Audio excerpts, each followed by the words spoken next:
Bonsoir et bienvenue sur le plateau du journal de la télévision du Burkina. À la une de cette édition, la disparition d'une grande figure de la politique burkinabé, Gérard Kango Ouédraogo, a tiré sa révérence aujourd'hui même à Ouagadougou. Quelques temps forts de son long et riche parcours diplomatique et politique dans cette édition.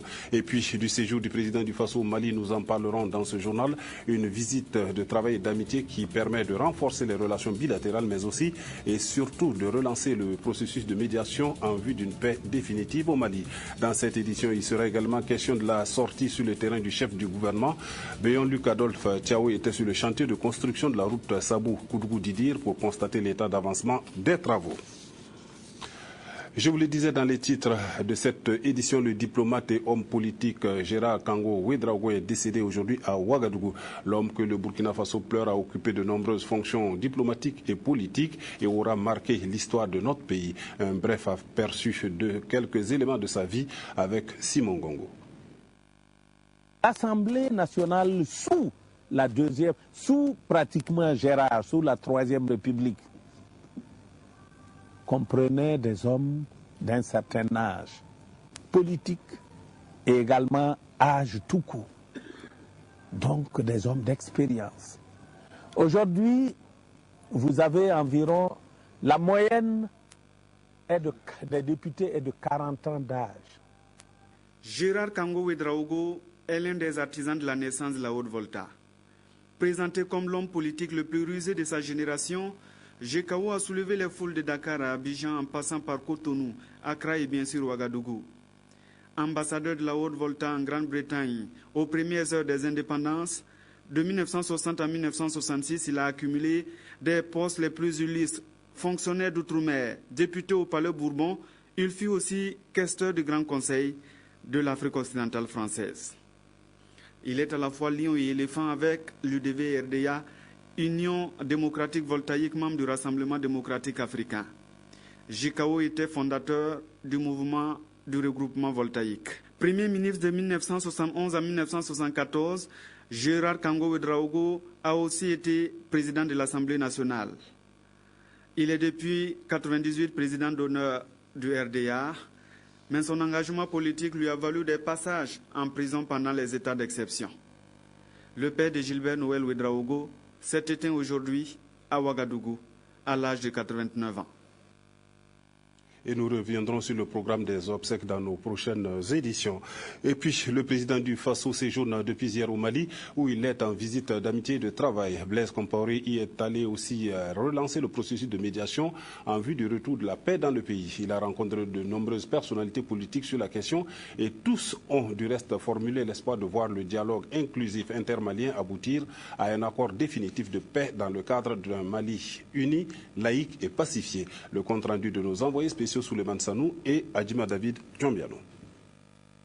Accueil très solennel et amical réservé au président Blaise Compaoré à l'aéroport international de Bamako-Sénou. La République du Mali reçoit à bras ouverts le médiateur de la CEDEAO pour accompagner le Mali vers une sortie de crise définitive. Il faut dire que Blaise Compaoré est à l'œuvre depuis 2012 au lendemain du coup d'État perpétré par le CNRDE. À l'époque, la crise était à la fois politique, institutionnelle, militaire et sécuritaire. Grâce à l'accord de Ouagadougou signé en juin 2013, le Mali est doté aujourd'hui d'institutions légitimes. Il reste la question du Nord et la réconciliation. À ce sujet, Bamako s'en remet une nouvelle fois aux bons offices du président Compaoré qui a décliné dès l'aéroport l'esprit qui guide son action. En fait, il n'y a pas de possibilité pour le pessimisme, parce que je crois que les Maliens, aujourd'hui, veulent la paix, veulent se réconcilier, veulent trouver, par le dialogue politique, des solutions aux crises passées. Alors, il est certain que pour nous, aujourd'hui, il doit être utile, effectivement, d'aller vers la préservation des acquis déjà de l'accord du 18 juin qui est passé, qui indique bien que les Maliens veulent vivre dans un espace unitaire, unifié, veulent vivre sans extrémisme, veulent vivre donc réconciliés dans la République, un État laïque, donc républicain. Ils veulent arrêter la guerre,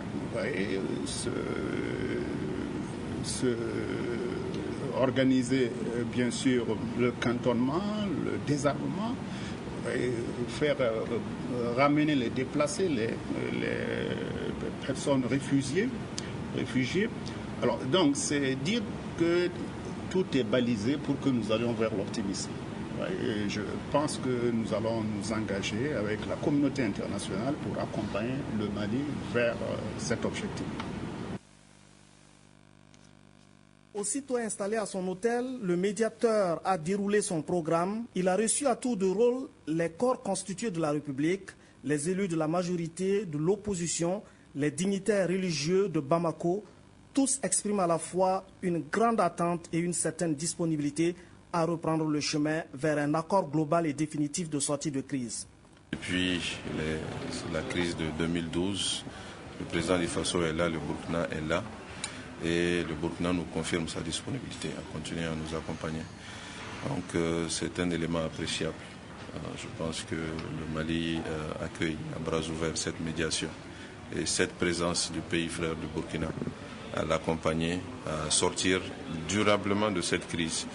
Les prémices de sortie de crise sont là, mais nous avons encore besoin d'entamer véritablement le processus de discussion pour qu'un accord de paix inclusif et un accord de paix définitif puisse être conclu et mis en œuvre à la satisfaction de toutes les parties et pour la paix et la sécurité dans l'ensemble de la bande sahélienne. Une première journée très éminemment politique, dominée par le dossier médiation. La deuxième journée, elle s'annonce beaucoup plus économique et bilatérale.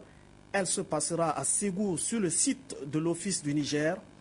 Les présidents Compaoré et Keïta parleront coopération pour relever le défi de la production, du développement et de la coprospérité entre Maliens et Burkinabés. Et puis toutes les composantes sociales et politiques saluent la médiation du président Compaoré et fondent de réels espoirs de voir la conclusion d'un accord global et définitif. Les différents leaders l'ont exprimé vivement aux sorties des audiences avec le médiateur de la CEDEAO. Des propos recueillis pour vous par Souleymane Sanou et Adjima David Tchombiano. Nous avons parlé avec le président du Burkina Faso. Il est venu dans son pays, c'est un de nos frères.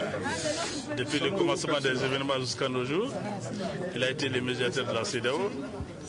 Et aujourd'hui, on s'est bien entretenu. Il nous a demandé de soutenir notre président, le président de la République.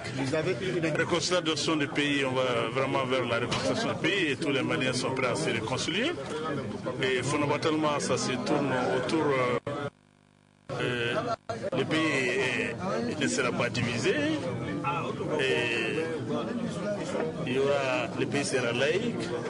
Il n'y aura pas d'autonomie. Entre les Maliens, nous allons discuter entre nous, les Maliens, sur l'essentiel. Nous allons nous retrouver, il n'y a pas de souci. Et je lui ai fait part également des actions que nous avons entreprises pour que les pourparlers puissent s'engager dans une voie plus concrète. Et comme vous le savez, le président du Faso a un rôle extrêmement important à jouer. Il a joué par le passé, il le joue dans le présent, il le jouera par le futur.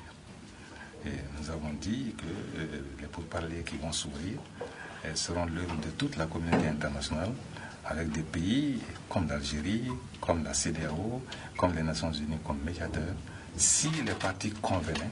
Quand je dis partis, il s'agit des groupes armés du gouvernement du Mali pour discuter d'une feuille de route. Le contenu, je ne pourrais pas vous le livrer. Et voilà, en tout cas, je suis satisfait. Et puis, le Premier ministre Luc Adolphe Tiao était hier sur le chantier de construction de la route Sabou-Koudougou-Didir. Il est allé s'enquérir de l'état d'avancement des travaux qu'il a jugé satisfaisant. Le chef du gouvernement était accompagné d'une délégation du Millennium Challenge Corporation et du Millennium Challenge Account qui ont du reste encouragé l'entreprise à redoubler d'efforts. Le reportage est de Jonas Wemba. Les travaux de construction et de bitumage de la route Sabou-Koudougou-Didir. Le rendez-vous du 15 juillet prochain, fin du délai prolongé du contrat entre l'entreprise Oumarou Kanazoué et le Millennium Challenge et Compte sera respecté. C'est la principale information donnée lors de cette visite du chantier du Premier ministre Luc Adolphe Tiao ce lundi 30 juin. Une sortie qui lui a permis d'apprécier l'état d'avancement des différents ouvrages. Aujourd'hui, nous sommes à un taux d'exécution de près de 85% sur l'ensemble des ouvrages prévus. Il reste maintenant quelques travaux de finition, notamment de drainage au niveau de la ville de Koudougou, essentiellement, un peu à Rio et à Didir. Il reste la station de pesage, là il y a encore un peu de travail. Et il va falloir que l'entreprise mette des bouchées doubles pour d'ici 15 jours soit terminé. Alors nous avons remarqué que le pont de Pouni est presque terminé. Ils sont en train de faire le revêtement. Bon, je crois que en principe, je pense d'ici les 15 jours, tout sera terminé et c'est un des ouvrages que j'apprécie beaucoup. Le chef du gouvernement a par ailleurs recommandé la pose de ralentisseurs au niveau des agglomérations. Quant à l'entreprise, elle a reçu les félicitations des membres de la délégation du Millennium Challenge Corporation pour les importants efforts fournis dans le mois de juin. On a fait un peu des tests sur la qualité de la route, la qualité du travail, et on constate que celle de cette entreprise Kanazoe, une entreprise burkinabé, est une des meilleures. Il reste beaucoup de travail à faire, c'est 15 jours, mais pour le moment, on est vraiment satisfait. Même si ça va rester quelques travaux, ça sera des travaux de signalisation, de marquage, de quelques finitions qui seront réalisés par la suite et peut-être ils seront financés par le gouvernement burkinabé. Cette visite du Premier ministre intervient à un mois de la fin du compact. Il a promis, avant de prendre congé, de revenir sur ses pas le 5 juillet prochain. Et la construction de cette route est très appréciée par les populations qui ont du reste dit leur satisfaction quant à la réalisation des ouvrages. Des propos recueillis toujours par Jonas Wemba. La route là, c'est bon pour nous. Mais s'il pleut comme ça là, l'eau est bourrée. On fait nos petits commerces, ça ne marche pas. À cause des trous, ils ont creusé tout partout. Donc ça nous dérange beaucoup. Ils n'ont pas accéléré pour que ça puisse finir vite. Maintenant ça va beaucoup, mais on a souffert. On a souffert beaucoup. Avant que la voie soit goudronnée. Au niveau du pont, ça va. Pont de Pouni, là, nous on rentrait dans l'eau. Pour partir même à Dassa, il faut payer 2000 pour passer. On te prend comme ça avec la moto. C'est pas facile. Sinon la voie là c'est bien, mais l'eau là rentre dans nos maisons là. C'est le caniveau là. Voilà, les caniveaux là vraiment ils sont... Bon c'est bien ce travail mais c'est pas facile, il n'a qu'à accélérer. Nous sommes très contents de la réfection de la voie. C'est que ça traîne. Comme ça traîne, ça nous fatigue. Des fois tu sors de ta maison, tu arrives, tu as dit mais tu ne peux pas rentrer. On bat de tous les côtés. S'ils pouvaient accélérer. Actuellement notre problème au niveau du goudron c'est les caniveaux. L'évacuation de l'eau ne nous plaît pas, puisque les caniveaux sont trop petits. Au niveau des ponts aussi, en ville ou des sabous à Didir, la largeur des ponts ne nous plaît pas. Et puis les travaux de bitumage de certaines artères de la ville de Dédougou, de même que d'autres travaux entrant dans le cadre de la célébration du 54e anniversaire de l'indépendance se déroulent normalement. La cité de Bangui commence à revêtir de nouveaux apparats pour accueillir les nombreux invités à la fête de l'indépendance et c'est un constat fait par Siriki Milogo. Dédougou est en chantier. Les travaux de bitumage de voies, de la salle polyvalente et de la cité des forces vives dans la ville haute des festivités du 54e anniversaire de l'indépendance du Burkina ont démarré. Je crois que les choses évoluent correctement. En tout cas, les premières inquiétudes des premières heures se sont estompées. Toutes les entreprises sont implantées. La dernière fois, on a fait une sortie de terrain. On a constaté par exemple que la salle polyvalente, le gars est pratiquement au-delà même des périodicités qu'on lui a fixées. Les routes ont effectivement démarré dans la ville. On sent une animation à tous les niveaux. Je crois qu'il n'y a plus d'inquiétude. La tâche qui reste, c'est le suivi. Du rond-point Nazi Boni au centre d'éducation et d'éveil Sainte-Edwige, en passant par le lycée provincial de Dédougou, c'est environ 17 km de route qui seront bitumés à l'intérieur de la ville. Des travaux qui suscitent beaucoup d'espoir. Quand ces travaux-là vont finir, on n'allait plus reconnaître la ville. En plus de ça, vous avez les feux tricolores. Il y aura l'éclairage public, c'est prévu. Et en plus de cela, vous avez avec la cité des forces vives, comme vous voyez déjà, les infrastructures, c'est très beau. Et vous allez constater que de Dougou, ça doit être un petit pari. Nous sommes vraiment sûrs que notre ville, il y aura un grand changement.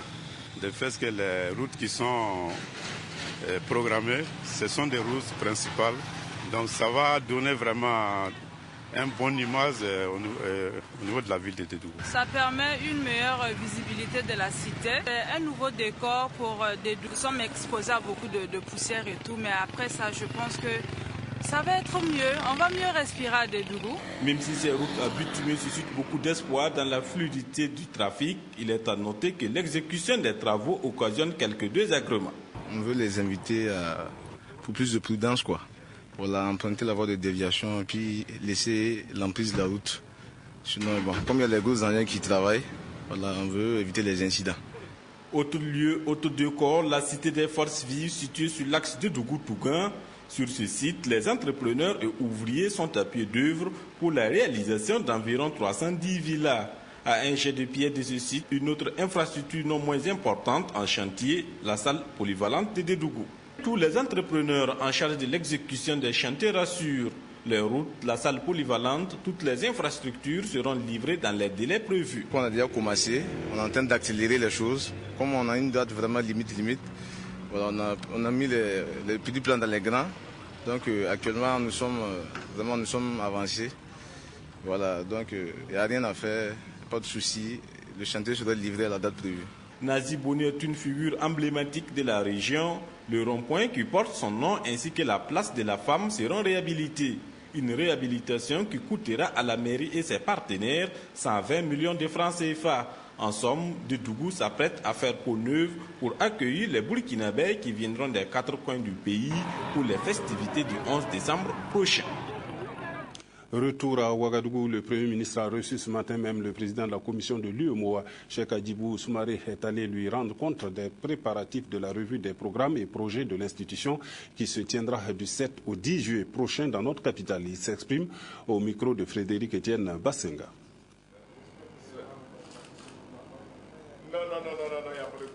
J'étais venu voir Monsieur le Premier ministre, d'abord pour une visite de courtoisie, et puis lui rendre compte également des actions de l'UEMOA que nous sommes en train de dérouler dans les différents pays, y compris bien sûr le Burkina. La conférence des chefs d'État et de gouvernement avait pris la décision que l'UEMOA puisse faire dans les différents pays la revue des programmes, des projets et surtout des directives et des décisions qui ont été prises au niveau de notre Union et qui devaient être transposées dans le droit national. Alors nous sommes en train de passer en revue tout ça et le Burkina, nous avons prévu donc de faire cette revue les 7, 8, 9 et 10 prochains ici sous la direction du Premier ministre. Et j'étais venu pour lui rendre compte du travail qui a été fait et de ce que nous comptons faire. La Banque africaine de développement sensibilise ses partenaires sur les fléaux qui entachent l'atteinte des résultats des projets qu'elle finance. Il s'agira entre autres de la mauvaise gouvernance, de la fraude et de la corruption. Elle leur a recommandé de bonnes pratiques afin d'atteindre des résultats plus probants. Zalissa Sanfou. Bien gérer un projet financé par la Banque africaine de développement BAD passe maintenant par la bonne gouvernance et la transparence dans chaque étape de la mise en œuvre du projet. Et la BAD veut faire de cette vision un principe qui guide chaque action de tous ses partenaires. Alors, partager la conception, la faire comprendre et la faire adopter s'impose. Et voilà tout le sens du présent atelier. Concrètement, c'est qu'eux-mêmes soient sensibilisés dans leur travail au quotidien à être alertes par rapport à les pratiques de corruption, de fraude, à pouvoir les dénoncer aussi, parce que la banque a mis en place un programme de dénonciation qui est bien articulé, avec une protection pour les personnes donc, qui alertent sur des cas de fraude et de corruption, parce que c'est le seul moyen justement de pouvoir mettre la main sur ces pratiques dans le cadre des projets financés par la banque. 2 jours durant, la BAD et ses différents partenaires ont échangé sur l'intégrité, la lutte contre la fraude et la corruption dans le cadre des projets financiers. Des échanges jugés riches en enseignements selon les participants. Il y a beaucoup de choses que j'ai apprises ici au niveau de la BAD qui me permettent d'avoir une idée plus précise de ce qu'il faut faire, de ce qu'il faut éviter et dans quel sens il faut aller. Ça, c'est un premier point. Le deuxième point, c'est par rapport aux méthodes, parce qu'aux méthodes de lutte au niveau de la BAD, je ne soupçonnais pas qu'il y avait beaucoup de choses et d'aussi profonds qui étaient faits au niveau des projets. Je ne les soupçonnais pas. Selon les statistiques de la représentation de la banque à Ouagadougou, depuis 1967, ce sont plus de 873 milliards de francs CFA qui ont été investis. Et avec ces formations, la banque veut impliquer ses partenaires dans la gestion efficace des ressources allouées. La mise en œuvre de la télévision numérique de terre nécessite tout naturellement un transfert conséquent de technologie, raison pour laquelle notre pays a sollicité ou obtenu de partenaires français un accompagnement conséquent pour la réussite de l'opération. Une série de formations devant en découler et l'une d'entre elles a concerné des agents du ministère de la Communication. Les précisions avec Karim Patrick Namouanou. Le processus est enclenché pour l'opérationnalisation de la télévision numérique de terre au Burkina Faso et une société espagnole a la lourde tâche d'y bâtir les infrastructures nécessaires.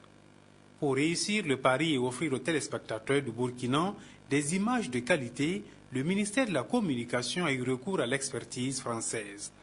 Nous avons besoin de transfert de compétences, de transfert de technologies, de formation. Et c'est en cela que nous avons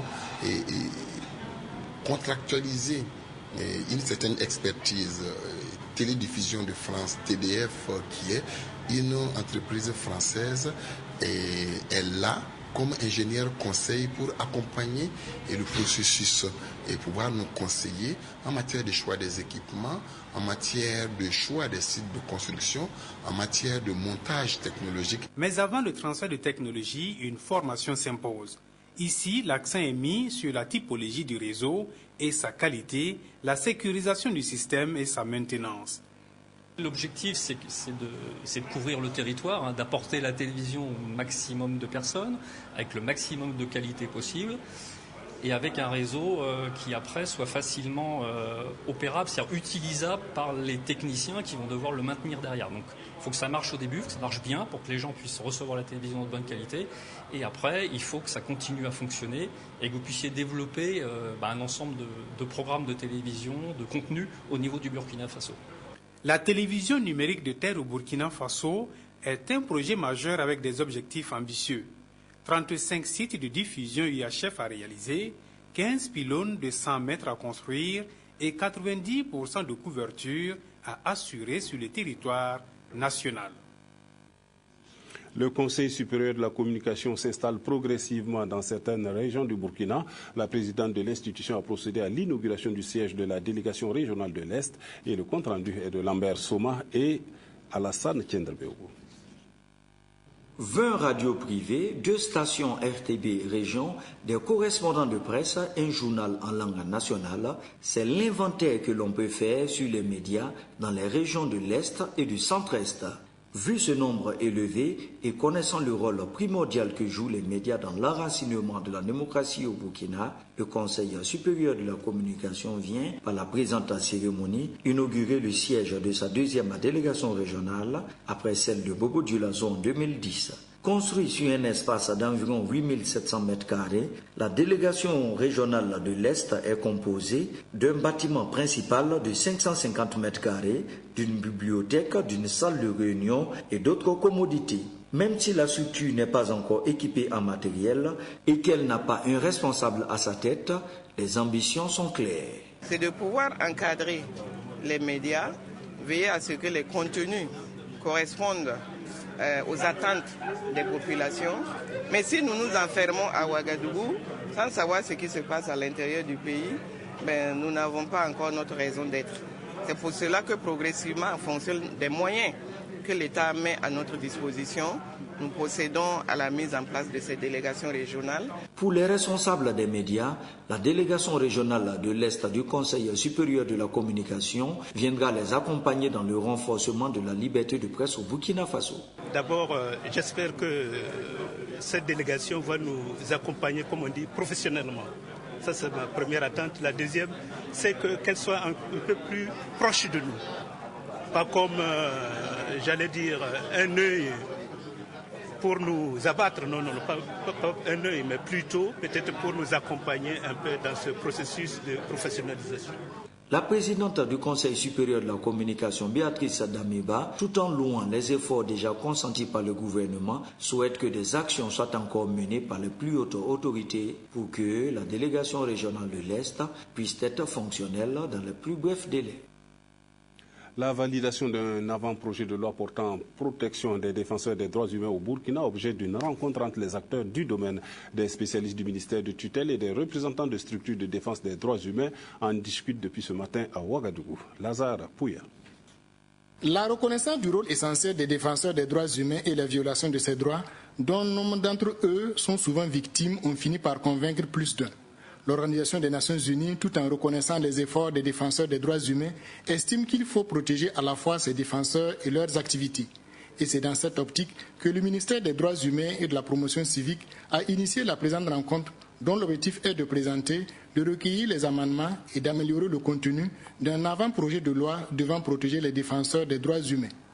Cet avant-projet de loi vise à reconnaître, promouvoir et protéger les activités des défenseurs des droits humains dans notre pays. Il garantit le droit de chacun, individuellement ou en association avec d'autres, de promouvoir la protection et la réalisation des droits humains et des libertés fondamentales au niveau national et de participer à des activités pacifiques pour lutter contre leur violation. Au cours de cette journée, ces participants devront analyser sans complaisance cet avant-projet de loi et apporter leurs observations, le but étant de permettre au Burkina Faso de disposer d'une loi en vue de protéger les défenseurs des droits humains. De leur côté, des chercheurs de pays touchés par la trypanosomiase se sont donné rendez-vous à Boubou Dioulasso pour discuter de son éradication. Il y est question de faire le bilan des actions menées jusque-là afin d'engager de nouvelles stratégies plus efficaces. Rokia Sanou. La maladie du sommeil transmise par la mouche CC demeure une préoccupation dans certains pays africains comme le Burkina Faso, la Côte d'Ivoire ou encore la Guinée. Elle nuit à la santé humaine et animale et affecte considérablement le développement économique. Jusque-là, les efforts consentis à la lutte ont abouti à des résultats notoires, mais aujourd'hui, l'ambition est de trouver de nouvelles méthodes pour éliminer cette maladie. C'est ce qui justifie la mise en place du projet Trypanogène. C'est un projet assez ambitieux qui regroupe de nombreux pays d'Afrique subsaharienne. Et ce qu'on veut faire, c'est créer une banque de données et d'échantillons de personnes qui sont malades et de personnes qui sont capables de résister naturellement à la maladie, pour essayer de comprendre pourquoi il y a des personnes qui arrivent à se débarrasser de la maladie naturellement. Si on arrive à comprendre ça, peut-être on pourra trouver des nouveaux médicaments dont pourront bénéficier maintenant les populations qui souffrent de cette maladie. Pour cette rencontre de coordination, il s'agira pour les participants de faire le point de la première année d'exécution de ce projet. D'abord, il y a eu la signature des conventions, puisque c'est un consortium qui est coordonné par l'université de Makerere en Ouganda, et ensuite recruter du personnel et tout l'équipement nécessaire dans l'exécution du projet. Les activités sur le terrain proprement dites vont commencer avec la deuxième année. En plus des chercheurs venus d'Afrique de l'Ouest, du centre et de l'Est, le projet Trypanogène regroupe des partenaires européens. Son exécution s'étendra sur 5 ans, financée à environ 2 milliards de francs CFA par la fondation Wellcome Trust. Des animaux de trait en complément de l'opération 100 000 charrues, c'est la démarche entreprise par le ministère en charge de l'agriculture pour accompagner plus efficacement les producteurs dans leur quête du mieux-être. Le commentaire est de Jacques Lamissa Tarpaga. Alphonsine Dipama habite la commune de Pabré. Avec seulement une contribution de 25 000 francs CFA, elle a un jeune taureau, un animal de trait qui lui permettra de mieux cultiver son champ. Je suis très contente et je remercie les services techniques de l'agriculture. Grâce à eux, j'ai eu un âne, une charrue, une charrette et je viens de recevoir un bœuf. Cela me permettra d'accroître ma production. Comme elle, ce sont des milliers de petits producteurs à travers le Burkina Faso qui vont améliorer leur production agricole. Au départ, nous avons reçu des charrues. Maintenant, nous venons de prendre des bœufs pour tracter les charrues. J'ai apporté une contribution de 37 500 francs. Véritablement, je suis satisfait et je remercie les autorités du ministère de l'Agriculture. L'initiative est du ministère de l'Agriculture et de la Sécurité alimentaire et cette action s'inscrit dans l'opération 100 000 charrues du président du Faso. Ce sont plus de 11 600 animaux de trait qui seront mis à la disposition des producteurs. L'an passé, c'était autour de 12 600 animaux de trait qui devaient être distribués aux producteurs. Mais avec les difficultés liées notamment à la signature de la convention, cette opération n'a pas connu le succès auquel on s'attendait.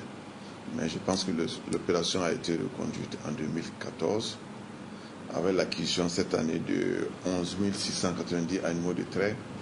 Des difficultés ont émaillé l'exécution de l'opération depuis l'année dernière, mais les services techniques du ministère de l'Agriculture assurent tout est mis en œuvre pour que les producteurs aient les animaux de trait à temps. Les bénéficiaires de ces animaux de trait sont ceux qui avaient déjà reçu le matériel dans l'opération 100 000 charrues. Ce sont des ânes, des bœufs subventionnés à 85% pour les hommes et à 90% pour les femmes. Les championnats d'Afrique d'athlétisme junior sont prévus pour se dérouler à Ouagadougou les 2 et 3 juillet prochains. Notre pays a été choisi en remplacement de la Sierra Leone pour abriter cette compétition. Et à la faveur d'une conférence de presse, la Fédération burkinabé d'athlétisme explique dans ce reportage de Yacouba Ouedraogo. Lorsque le Burkina vole au secours des championnats d'Afrique d'athlétisme junior de la région 2, suite au désistement de la Sierra Leone qui devait habiter ces 10 championnats, le Burkina a accepté la sollicitation de la zone ouest de la Confédération africaine d'athlétisme pour sauver cette compétition majeure. Le championnat d'athlétisme junior est une compétition qui initialement était prévue pour être organisée en Sierra Leone. Vu les conditions qui prévalent actuellement dans cette partie de notre sous-région, la présidence de la région nous a demandé de pourvoir un peu au remplacement de la Sierra Leone. Nous enregistrerons la présence de 12 pays. Ce sont le Bénin, le Cap-Vert, la Côte d'Ivoire, la Guinée-Conakry, le Libéria, le Mali, la Mauritanie, le Niger, le Sénégal, la Sierra Leone, le Togo et bien entendu le Burkina. Une compétition qui connaîtra la participation de 200 athlètes et qui se tiendra au stade du 4 août, les 2 et 3 juillet 2014. Ces championnats seront suivis du meeting annuel international de la ville de Ouagadougou, prévu pour le samedi 5 juillet. Le meeting international de la ville de Ouagadougou est classé en catégorie bronze. Nous avons donc 3 types de meetings. Vous avez la catégorie bronze qui est la 3e catégorie, ça veut dire c'est la plus petite des catégories. Ensuite on monte à argent et puis à or. Nous sommes d'abord dans la catégorie bronze et nous travaillons à monter. Pour avoir des athlètes de renommée comme vous le dites, il faut mettre certainement les prix et il faut aussi aller les chercher parce que ça ne se trouve pas à côté. Les championnats d'Afrique d'athlétisme junior visent à développer l'athlétisme africain par le biais de l'intégration et l'esprit d'olympisme. Et puis ce communiqué du service d'information du gouvernement avant de refermer cette édition, Gérard Kango Ouedraogo, ancien Premier ministre et ancien président de l'Assemblée nationale de Haute-Volta, est décédé ce jour, mardi 1er juillet 2014, aux environs de 12 heures, à la clinique du cœur à Ouagadougou, à l'âge de 89 ans, né le 19 septembre 1925 à Ouéouga. Celui que toute la nation pleure a eu une vie professionnelle, politique et sociale bien remplie au service de son pays qu'il a tant aimé. Surnommé le duc du Yatenga, Gérard Kango Ouedraogo a été diplomate. Il a occupé plusieurs postes de responsabilité, dont celui d'ambassadeur de la République de Haute-Volta à Londres de 1961 à 1966, directeur des affaires africaines et malgaches, représentant du HCR en République de Haute-Volta, président de la commission des affaires politiques administratives de l'Assemblée territoriale de Haute-Volta. Sur le plan politique, Gérard Kango Ouedraogo a été président fondateur de plusieurs mouvements politiques, dont le mouvement de regroupement voltaïque MRV. Il a aussi été l'un des cadres de l'Union démocratique voltaïque, Rassemblement démocratique africain, UDV-RDA, et membre du Rassemblement démocratique africain, RDA. Il a par ailleurs été conseiller municipal de la ville de Ouagadougou et député de la Haute-Volta à l'Assemblée nationale française au Palais Bourbon de 1956 à 1960, vice-président du Grand Conseil de l'AOF à Dakar de 1957 à 1958, député de la République de Haute-Volta. Gérard Kango Ouedraogo a aussi occupé de hautes fonctions, ministre des Finances de 1958 à 1959, Premier ministre et président du Conseil des ministres de 1971 à 1974, président de l'Assemblée nationale de Haute-Volta de 1978 à 1980. À la faveur de l'ouverture démocratique de notre pays en 1991, Gérard Kango Ouédraogo est élu député en mai 1992 à l'Assemblée des députés du peuple et réélu en mai 1997. Il démissionne volontairement de l'Assemblée nationale le 23 septembre 1997. Gérard Kango Ouédraogo a reçu plusieurs distinctions honorifiques de plusieurs pays d'Afrique, de la France, de l'Italie et de la Chine. Le gouvernement rend hommage à cet illustre fils qui aura marqué de son empreinte la vie socio-politique nationale ces 50 dernières années. À sa famille, le gouvernement témoigne sa compassion en cette douloureuse circonstance et lui présente ses condoléances les plus attristées. Et nous nous joignons au gouvernement pour nous aussi présenter nos condoléances à la famille de l'illustre disparu. C'est la fin de cette édition. Merci de l'avoir suivi et bonsoir.